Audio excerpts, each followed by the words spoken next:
Have you already registered for the live recording of episode 200 on November 30th? If not, head over to theeffectivestatistician.com and register there. If you're already on the email list, then good, you'll get that invite. Also, are you early in your career? Are you maybe a student that is more advanced in the career? Then also register for the workshops that we have, the 3-hour interactive fun workshops that we have to boost your career as a statistician on 1st of December.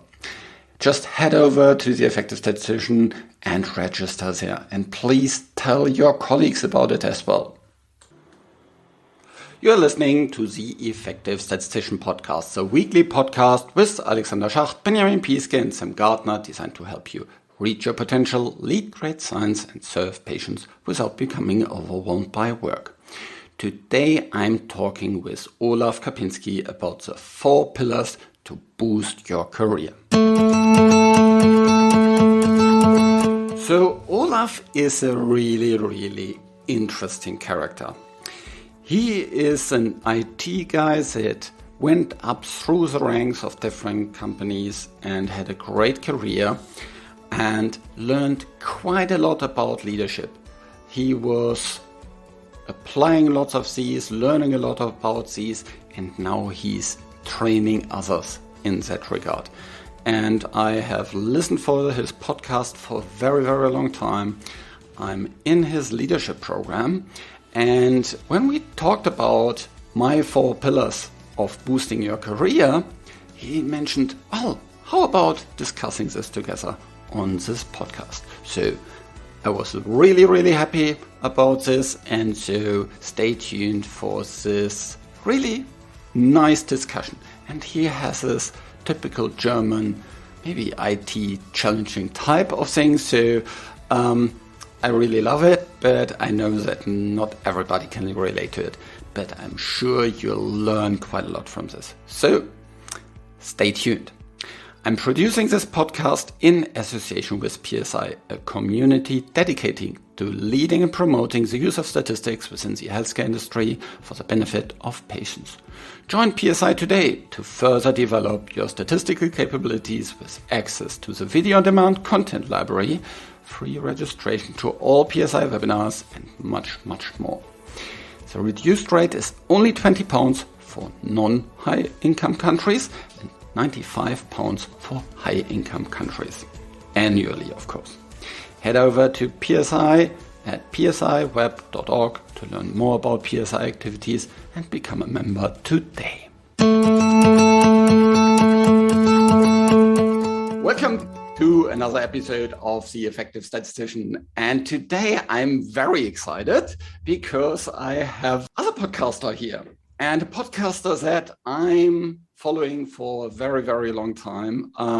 Since I started my role as my first supervisor, I stepped over his podcast, Leben führen, in German. But now he has also some English content. So for all those of you who are not familiar with German, there's some more to listen to him. And his name is Olaf Kapinski. Hi, Olaf. How are you doing? Alex, hi. Very well. Thanks very much for having me in the podcast. An honor.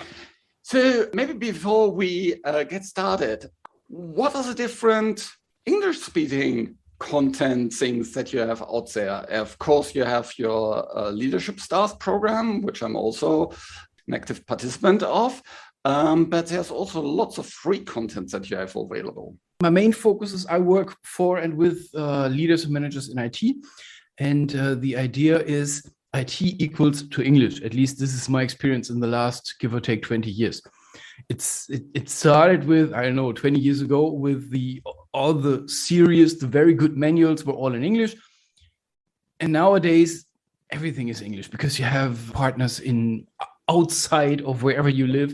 It's nothing to do with German. It has to do with using English as an international language. So, and that said, I developed from the beginning all of my programs in English, or the majority of the programs in English. You mentioned the one which is Leadership Stars. And to support this, I started an English podcast, Live It, Lead It. You can find it on liveitleadit.com, but don't be surprised.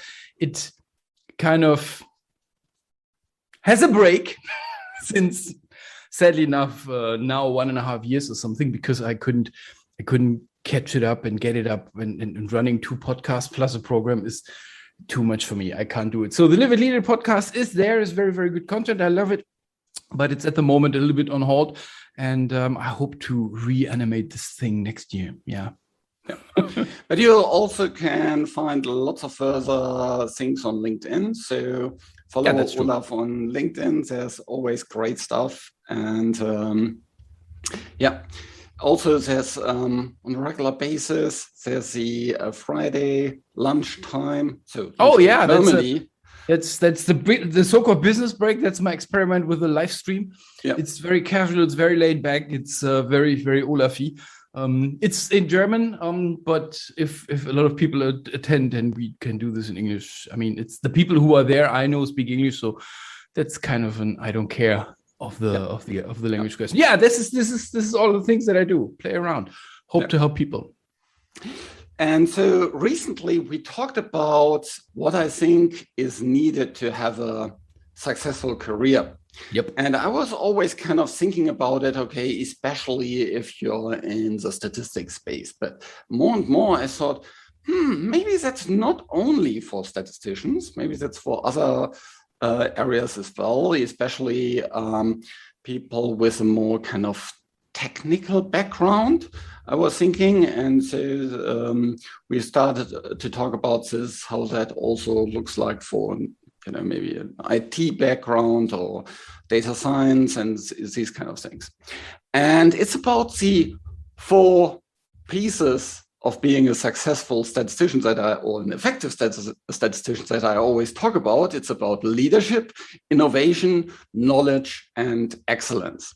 And Olaf challenged me a little bit on that, as he always does, which I really, really like, and asked some tough questions. And so today we'll go through these 4 areas to make them more crisp.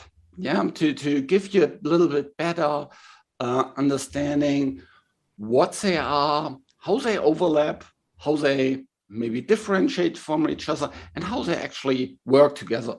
Because I think the great thing is in the interaction of all these. Yeah, so in the synergy that comes through having all these 4 pillars. Because I think if there's just one lacking, there's a huge diminishing outcome or impact. So I think only if you all 4 come together, you can see that people have a really successful career, whatever that means. Yeah, so that doesn't necessarily mean that you're getting a promotion every 2 years. Maybe that means that you're starting your own business, or you just are very, very successful in the positions that you are and very happy with everything. So it doesn't necessarily mean kind of the traditional thing of having a successful career. By the way, there's a couple of really nice episodes on what's a career on Olaf's podcast. Let's start right into it, jump into it. It's I like the acronym. It's like the acronym is like LIKE. And I would start with a little disagreement here, Alex, because I don't believe that those 4 topics have to do with statisticians, if I pronounce this correctly. Yeah. I don't even believe that has to do with, let's say, the field of engineering, with technology. I think this has to do with everything, with the difference between people who make career and the others is that the people who make career think about what they do. Yeah. And if you pick an example, my favorite, HR. If you sit in HR and you run and you have aspirations on promotion, or you want to just have more influence, get higher, take more responsibility, and you take care of those things, you do great leadership. We will talk about what that means in a minute. You have an eye on innovation, which some people think is not possible in HR, and I disagree. if you take care about knowledge, which is your knowledge, which is the knowledge of the people working with you, for you, even your customers, and you deliver what we call excellence, and I think we will go into the details of those words in a second, then there is no way but getting promoted. So I think it is very high level, it's very high level, but I think it's a very good starting point for everybody who is ambitious, who wants to do more, who wants to get from the outside just into the sandbox with us and play the game, and not sitting outside and just complaining, oh, my boss is shit, my employees are shit, and everybody's shit, and I'm such a genius, but nobody sees it, me. No, come with us, play, have success. And I think this is a good starting point for it. Yeah. I think then probably depending on where you are, you can just take what we are talking about now, maybe more from an IT and stats perspective, and put it in your world. Yeah. Put it into kind of what innovation may look for an IT person, may be very different to what looks for an HR person or what looks for a marketing person. Yeah, but I think there's certain elements that are the same. First is leadership. So what is leadership? And what's leadership? For me, the let's say the very easy thing about it is, or definition is, you can influence others to act on your ideas. Yeah, as a maybe very, very simple explanation. There's lots of other things about it, and we have in our leadership program also some kind of more pronounced definitions of it. But I think that is really kind of the essence of it. That's the main thing. Make people, repeat it again, because I think this needs to go into the show notes. Yeah, the influence others to act on your ideas. Yep. Fulfill your ideas even. This is the main thing, and this is the big, in my world, this is why I do all of this. This is the most valuable activity that you can do. This is the most valuable knowledge that you can have. This is, I would even go further and say, this is the most valuable habit that you have, because successful leaders do this more habitual. Those are the people, I know, take an example. You have this soccer club, and after training, so someone says, and it's Wednesday evening or something, and everybody's down, getting out of the shower. Hey, by the way, guys, awesome weather forecast. What about we go for barbecue on Friday? Yep. You have, let's say, 22 people. 12 are not even thinking about it. From the other 10, half of them are kind of standing up and say, okay, I have it. I have, Alex, can we do this in your garden? I mean, this is very, very big, and we have parking space in front of it. Oh, yes, sure. What about what do we need? We need sausages. Who's taking care of the beer? I'll take care of the beer. When you ask those people, then they are responsible for something in their business life as well. It's always, this is why my observation is, and the listener can double check this. It's habitual. So those people, either you lead or you don't. And some people are very okay with where they are, with not leading or not having others involved, but the world gets more and more and more, I avoid the word complex, but separated. We have so much knowledge on the table, we as mankind, that you need for nearly everything a specialist, a real specialist. You need this specialist for online marketing. You need this, and this person hires a statistician because he says, okay, here's my data lake. What does it tell me? Yes. 50 years ago, I doubt that all of this was necessary. You had the marketing department in the print press, and the qualification was writing the big letters, and you give this into the factory, and they make the stamps for the press. This is way easier. Today, the beauty and the magic can only be revealed out of what we have when you have somebody who can orchestrate those different professions. This is what makes a good result, good success, good startup, good company. So I believe this leadership thing is the most important. And this is in the intro of the Leben führen podcast as well. This is the most important and most highly paid activity that you can do and that you should master and can master. I think it's also about delegation to, those tasks to the most, let's say, to the best people. Yeah, most appropriate people. Yeah, I'm with you. So but those are tools. I think those are tools. Delegation is a tool. Trust building, all of those are tools. If you don't have the habit, the mindset of I work for the others. Let's go back to the soccer example. Yeah. This person, 22 people are sitting there, fiddling around with their towels and think, oh, very good, we will have a party on Friday and this idiot is taking care of it. The beauty of taking care of it is you run the show, you have accidentally, we do this in Alex's garden, which is 50 minutes away from me. I don't need to take care of taxi or wife or however. I run the shop. Sure, we do charcoal grill. Fuck off with your gas grills. Sure, we do, Yeah, you can drive the show. Yeah, there you go. So, and this is your goals. This is the point. Yeah. So, and I think it starts with the habit, with the idea, because you need to go, you need to start with activity. You deliver first. Otherwise, nobody follows. Yeah. So this is where most people have the biggest problems. They think, oh no, I just sit here, somebody else will take care of it, and then I just consume and participate. As soon as you're beyond that mindset, as soon as you understand that this is just simply selfish, it's just selfish because I can now manage my barbecue garden party with my beer in Alex's garden, so I don't need even to take care of cleaning afterwards, and it's not my rose bushes who are destroyed.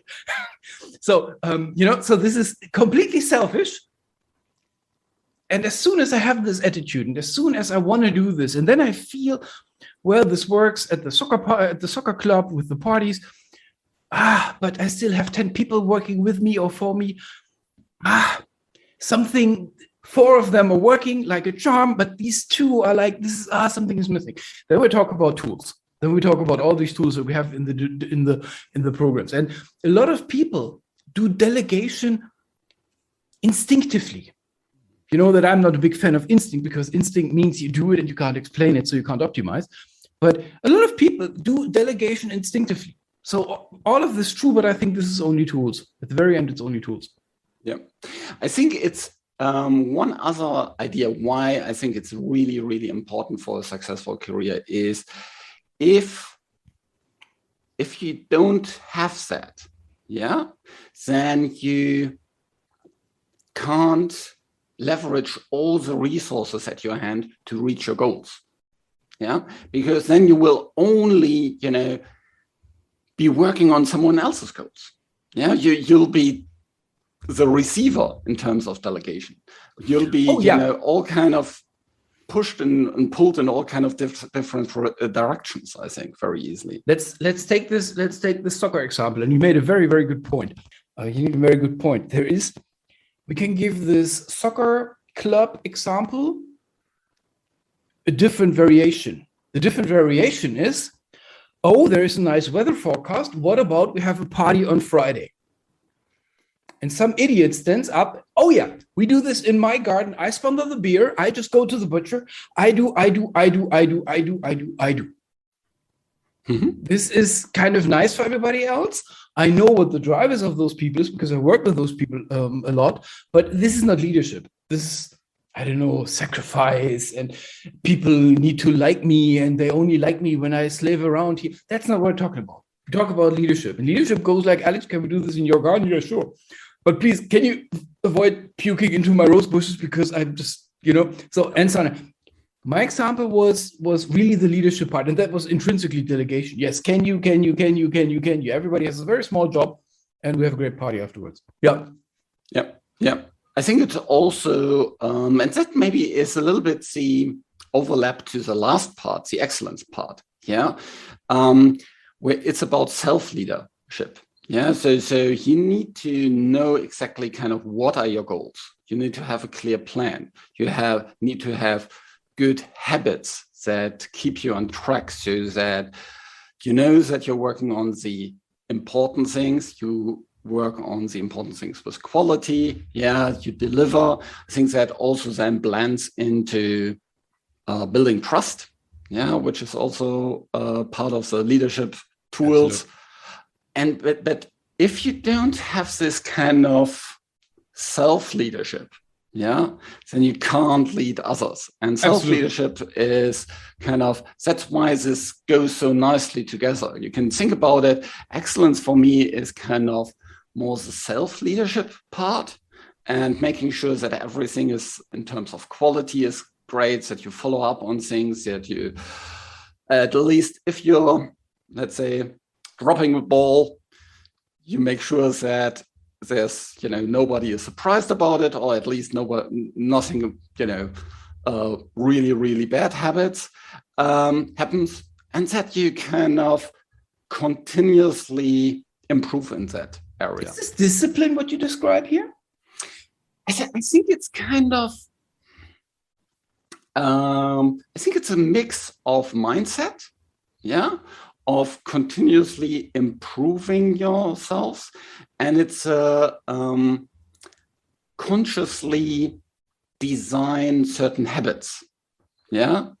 So like how you set up meetings, maybe that's or how you work on your emails, how you arrange your calendar, how you arrange your files, kind of all these kind of different things. How you use tools to work more effectively, yeah, or that you also manage your energy in the best way, yeah. So that is for me self-leadership. So that let's say you work on your things that really require a lot of concentration, not directly after you had a big bunch of pasta, yeah. So, but you work on it in the morning when you're full of energy. That's for me is kind of the excellent part. And I think a lot of this is why I double checked. I believe discipline is one part, but a lot of people jump out, especially in Germany, when they hear the word discipline. No, yeah, it's discipline. Discipline is one thing. I think it's also more about self-motivation. Or let me wrap this one up. I think discipline is not it, because if you try to make all those good things only with discipline, then it costs you so much energy. Yeah. That I believe every day at noon the batteries are empty, and after a week you go back to your trash TV on your sofa and drink cheap beer. Yeah. I would like to set this up in a way that you don't need discipline at the beginning of the day, but at the end of the day, when the batteries are down and you're just simply like, oh, come on, you and me, we're just forcing this through. Or you decide, guess what? Screw it, we're not doing it. For me, these kind of systems and habits are there to make it as easy as possible. Yeah. Let's call it thoughts. Yeah. Because I think mindset is kind of a very, very used rubber word. Everybody calls everything mindset, blah, blah, blah. But it's at the very end is what you think. And when you think, and even when you speak, I have to go to work. You know what it is. Yeah. I want to go to work. He wants to go to work. One of my standard questions at the beginning of a coaching is, tell me how your job would be that you would execute without salary. I had this job and currently I have this job. I think we need to give this a little, or I'd like to give this a little bit of a steer of design your habits and all of those things in a way that you really like it. It's your life. Mm-hmm. It's not my life. I live mine. So, and design it in the way that you really, really like it. Luckily, nobody's listening here who is just, on this trash TV fraction. People who are listening here are the ones who just have achieved something. Otherwise, nobody listens to podcasts, especially not to those podcasts who are completely, by definition, lazy. So I would like to give them a little bit of a positive tune here. if you have your thoughts under control, and we are not talking about meditation. This is too hardcore. This is only for the really successful people. But it's just like, what is your first thought in the morning? Is it like, meeting with the boss, meeting with the customer, getting up, cold shower, the milk is sore. Yep. Then you need discipline to get your ass out of the bed. And if I had those thoughts, I wouldn't get out of the bed at all. Train your thoughts. And this is, I think, what you mean with habits. Thinking is a habit. Mm-hmm. A lot of people get this. They think, well, I think, and I say, no, you think what you want to think. So think in the right direction. Think in positive things. Reduce the shit out of life. If you don't want to play soccer into this example, well, then don't go there. No, I've committed to them for the season. What the fuck? No, it's your life. Life's too short to suffer. So go into the right thinkings and then get to the status that you need the discipline part to fulfill this excellent later on. Yep. That's why, for example, in the morning, I always start with reviewing my goals. Oh, yeah. That kind of sets me up for success. That gets me, energized. At the same time, I have a small cup of espresso, which also sets me up and gives me some, nice boost, both from a kind of luxury as well as from a caffeine perspective. And then I know, okay, today I will do these things that make me move closer to these goals. And that's where the fun comes from. Yeah. And then if that means you need to have a difficult discussion, you go there motivated. Yep. And you need to find the right level of goals. I've tried this in the last 3-4 months, watching at my goals, and I go back to bed because it's so easy to achieve it. Half of this was already done. I'm so beyond everything that I planned for the whole year. And I'm like, okay. A smart man once said, Tony Robbins, if you've never failed, your goals were too small. Yep. I'm at the moment finding myself and making very bright predictions for the future. And I'm like, really? I need to find the right balance between motivation and being afraid. But fun comes after fear. I see myself writing down numbers and I'm like, Alter, really? Yeah, I get you. The goals part is very good one. And then when you have the right goals, then I believe you make the right decisions.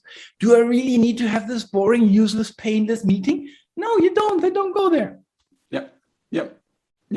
Exactly. Yeah. Saying no to things that don't move you closer to your goals. Exactly. Yeah. Which is technically everything. Yeah.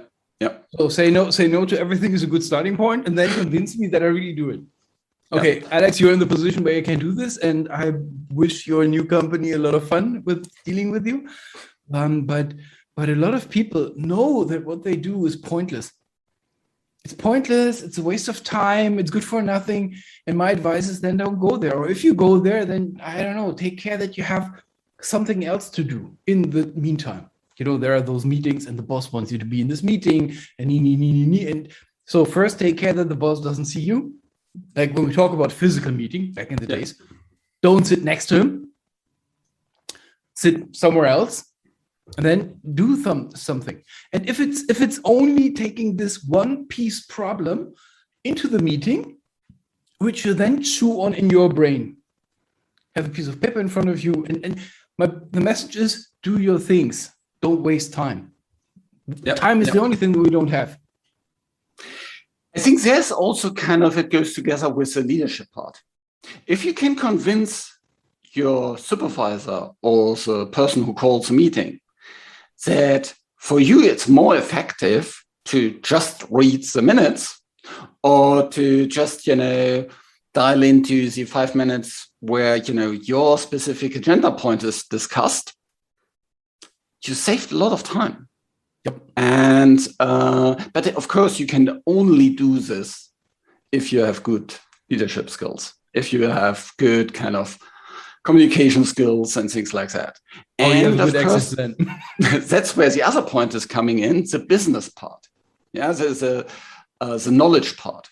And in terms of knowledge, I always think of 2 parts of knowledge. So one part is, let's say, the knowledge about your company. Yeah, how your company operates, what the competition is doing, all the processes, the written and the unwritten ones. Yep. And that is kind of the knowledge part. And then the other part of this knowledge is all the domain knowledge that you need to have. Yeah, let's say if you're working in a pharmaceutical industry company and you're working on a specific drug, then, well, you need to know lots of things about the disease that drug should treat. Yeah, the indication, the symptoms, the diagnosis, what are the other medications that are used? What are the specialists involved in this? How do the patients go through the healthcare system, with this disease? All these kind of different things. What are the guidelines for treatments here?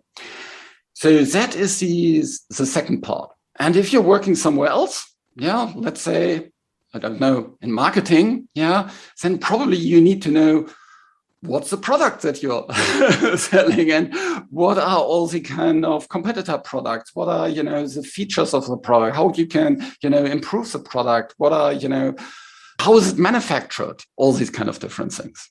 Do I?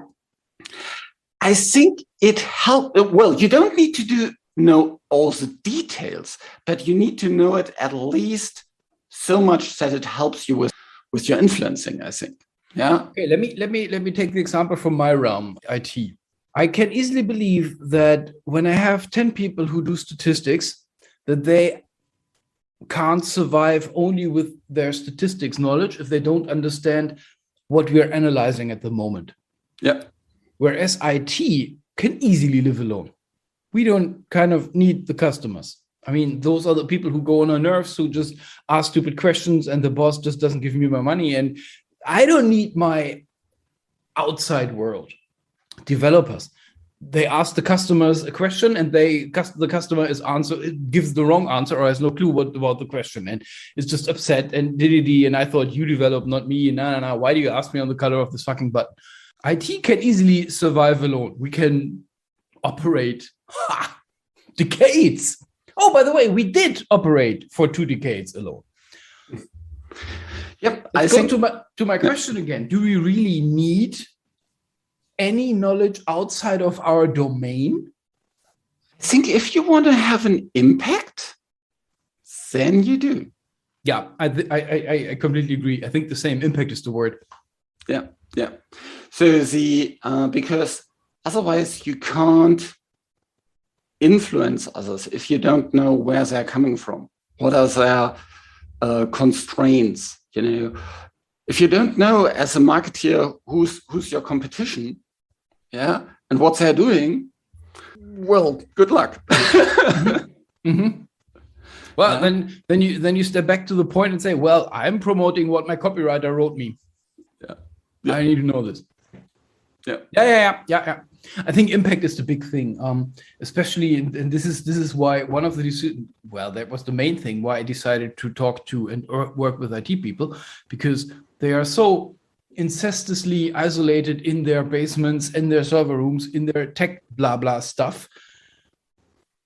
There is a reason why IT has the reputation that it has at the moment, and it's really shabby, because a lot of ITs are just simply really shabby.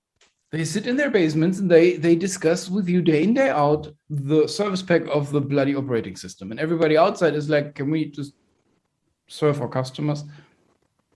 Yeah. So that's why I really love lots of your podcasts, because actually the same is very, very much true with lots of statistics and data science. Yeah.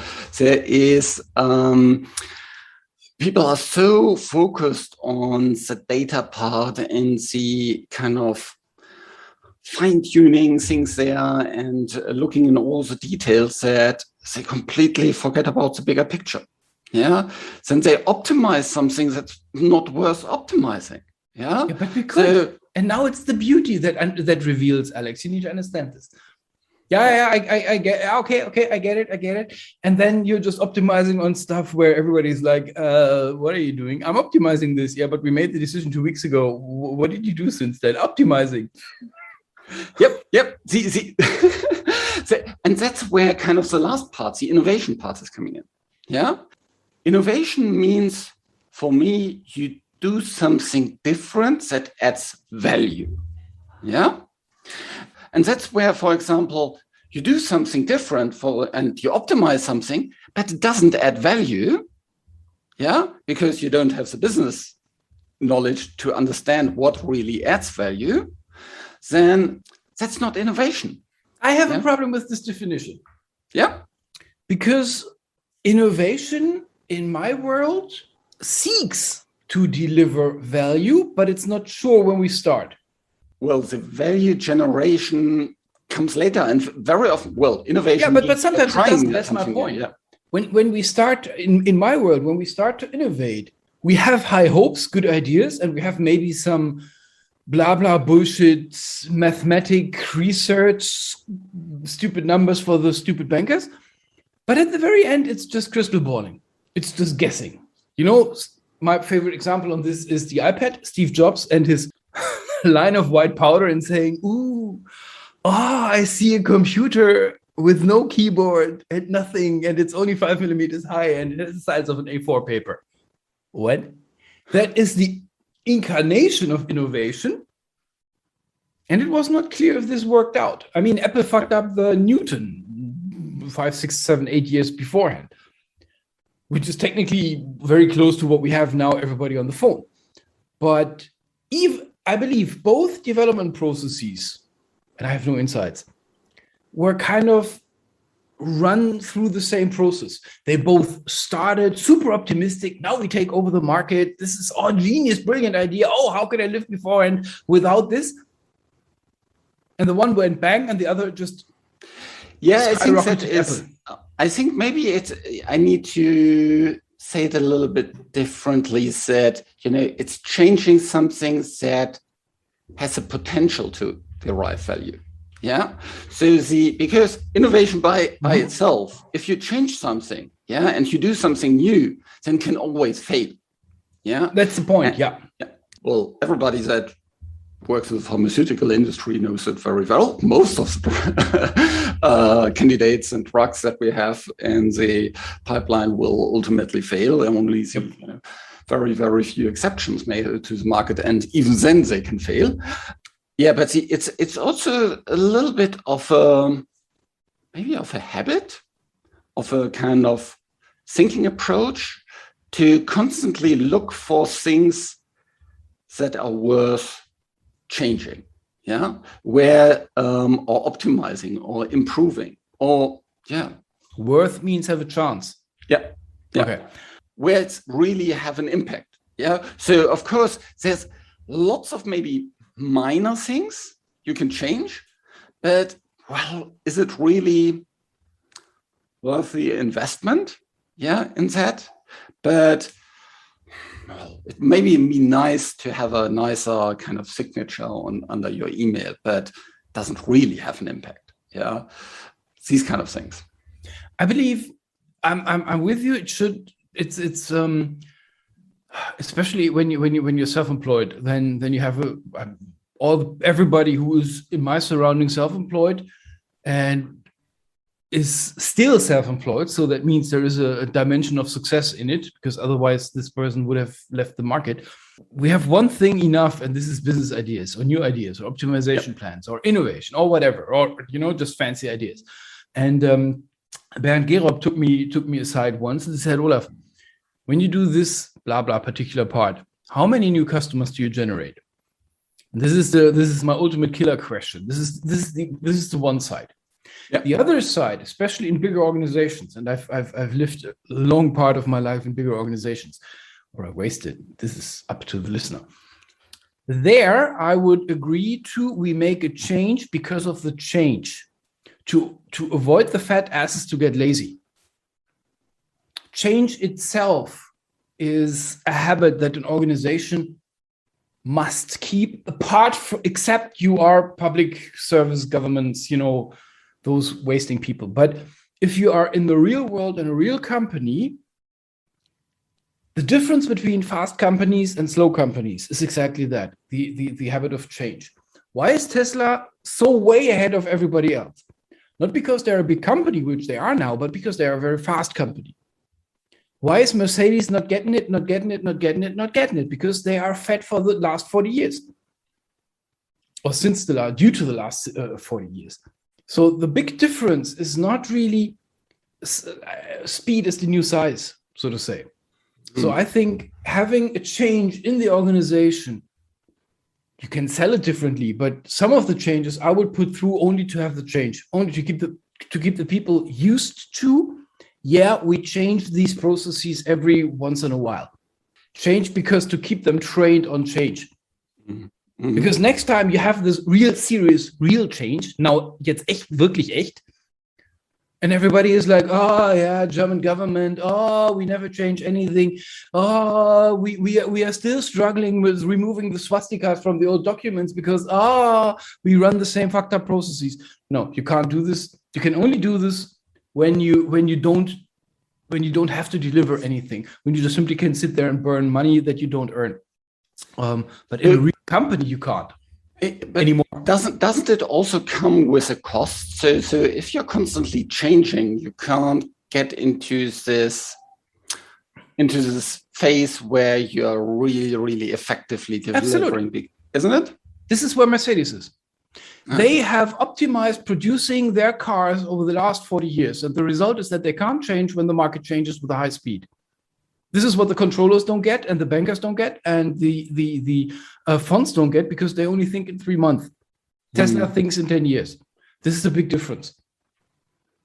There is money involved. Yeah, I'm completely with you, but I'm not negating that. I'm saying this is worth it. This is the training cost that you got to have. Yeah.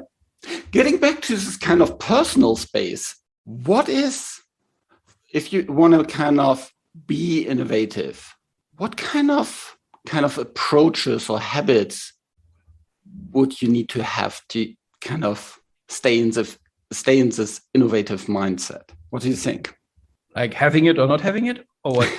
What kind of is important to, let's say, do to make sure you don't get into this Mercedes role for yourself? 2 things. First, stay hungry. 2, stay fearless. What do you mean by fearless? Why do people not innovate? Because it can go wrong. Mm-hmm. In Germany, you are blamed to the roots if you fail with a business idea. Muhahaha, he is a loser. Oh, he crashed his company. Yes, he crashed his company. And can I hire him, please? Because now he has a lot more experience than you, fucker. Failure is not really an option. Why do we see, and this is now very rare, you can promote this because this is the first and potentially the only sentence for the next 20 years that I will say that kind of protects or claims a little bit of understanding for the government. Why do they act like they act? And what I mean by that is, why do we have the death in high water? Yes, because they're incompetent. This is not my question, but why are they incompetent? Because imagine, and we are now in August, 5 weeks ago or something, a big flood went through western part of Germany and killed several people and destroyed some villages and everything. Everybody was unprepared. Why were they unprepared? Because what if you, as head of disaster management, I don't know, make a warning, a serious warning. Everybody out of your houses. We are not gambling around. This is police. This is military. This is the buses. You evacuate now. And then nothing happens. Yeah. It's not only that you lose your job, you lose all credibility. You will be, I don't know, thrown into the North Sea with a big rock at your feet. This is how Germany acts. So I can understand why they are not doing anything at all that has any risk associated. Yeah. Because it's fear. In Germany, we don't have much left of what I call newspapers or press. This is obsession and fear machines. Tits and war, this is what they sell. Whatever you see as a headline is connected to scare people, to put fear in these people. This whole, I'm not going further. So in companies, you see the same. Can I have $1 million to give this a try? No. What do you mean with try? And then, those funny numbers, return on invest, which is the biggest bullshit idea ever. And you cannot really say if your iPad flies or doesn't.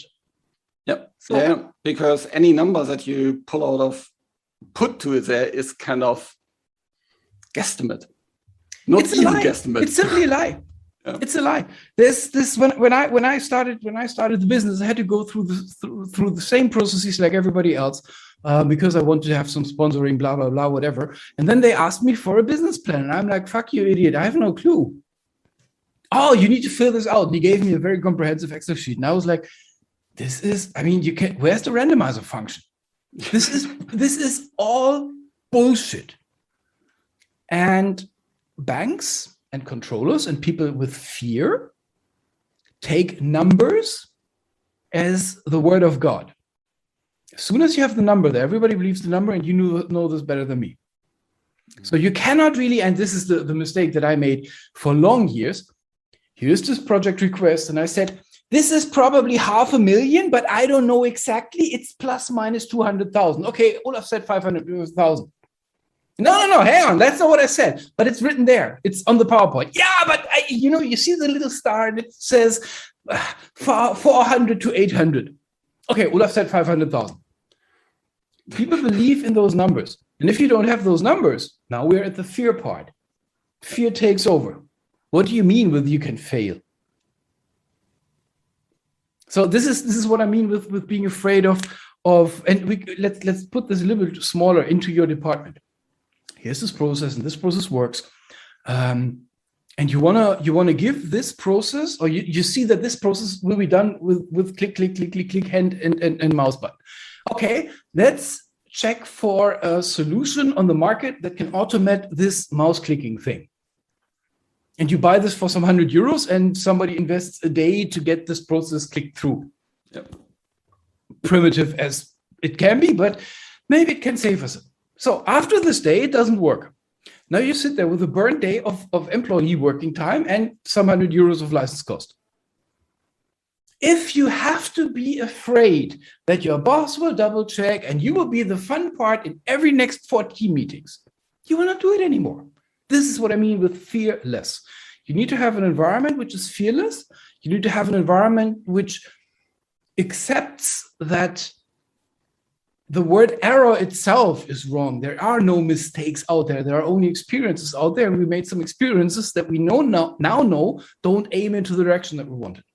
But if we don't try, then we never try. So this is what I mean with fearless. The other part is stay hungry. Even if you're fearless, whatever I do, nothing can happen to me. Oh, but me and my sofa, oh yeah, we're best friends. And Netflix. I think I have at the moment, I have been given a special Netflix program because I think they gave me the trash tariff. This is rubbish all night long. Fearless. I'm not fearless enough to tell my wife we just switch it off, like we eliminate the account, but it's not worth it. There is one good movie every other whatever. But it's brainless. And if you are there in this phase of, oh no, brainless is okay. I don't want to challenge myself. It's 20 in the evening. I had work for the whole, I'm good. Then you're not hungry. If you say, okay, yeah, I'm a bit sleepy, but seriously, do I need to watch people tattooing each other's ass? Seriously? I'm not drunk enough for this crap, and I decided I don't want to drink anymore. So hungry. Can we have something that inspires me a little bit? If you're not hungry, then you don't want to innovate. If you are afraid, then you can't innovate. Yeah. Well, I think those who are listening to this podcast are hopefully hungry because they hopefully have bigger goals than where they are now. So stay hungry. Life's short. Go for it. Yeah.